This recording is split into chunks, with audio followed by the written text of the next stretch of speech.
Tollywood next big thing గా మారబోతుంది hot beauty Janhvi Kapoor. హిందీలో పెద్దగా స్టార్డమ్ అందుకోలేకపోయిన జాన్వీ తెలుగులో మాత్రం తల్లి శ్రీదేవి లెగసీని కంటిన్యూ చేసేలా ఉంది. ఎన్టీఆర్ దేవర సినిమాతో టాలీవుడ్కి ఇంట్రడ్యూస్ అవుతోంది జాన్వీ. ప్రస్తుతం దేవర షూటింగ్ స్టేజ్లో ఉంది. ఈ సినిమాలో ఎన్టీఆర్ సరసన తంగం అనే పాత్రలో కనిపించనుంది. ఇప్పటికే జాన్వీ లుక్ రివీల్ చేయగా అదిరిపోయింది. దసరా కానుకగా అక్టోబర్ 10న దేవరా రిలీజ్ కానుంది. ఇక దేవరా రిలీజ్కు ముందే మరో బంపర్ ఆఫర్ అందుకుంది జాన్వీ. ప్రజెంట్ గేమ్ చేంజర్ సినిమాకు కంప్లీట్ చేసే పనిలో ఉన్న రామ్ చరణ్ నెక్స్ట్ బుచ్చిబాబుతో RC16 ప్రాజెక్ట్ చేయడానికి రెడీ అవుతున్నాడు.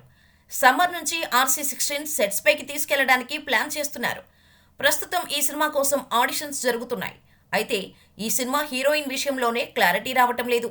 కానీ లేటెస్ట్గా జాన్వీ కపూర్ ఫిక్స్ అయిపోయింది. ఇంకా అఫీషియల్గా అనౌన్స్మెంట్ రాలేదు, కానీ RC16లో జాన్వీ ఫైనల్ అయినట్టే. జాన్వీ కపూర్ తండ్రి బోనీ కపూర్ దీనికి సంబంధించిన క్లారిటీ ఇచ్చారు. త్వరలో తన కూతురు రామ్ చరణ్ సరసన నటించబోతోందని, ఇదంతా అమ్మవారి ఆశీర్వాదమేనని చెప్పుకొచ్చారు. దీంతో RC16లో చరణ్ సరసన జాన్వీ కన్ఫర్మ్ అయిపోయింది.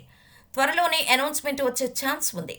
ఏదేమైనా బ్యాక్ టు బ్యాక్ ఎన్టీఆర్ చరణ్తో ఛాన్స్ అందుకోవటం జాన్వీకి బంపర్ ఆఫర్ అనే చెప్పాలి.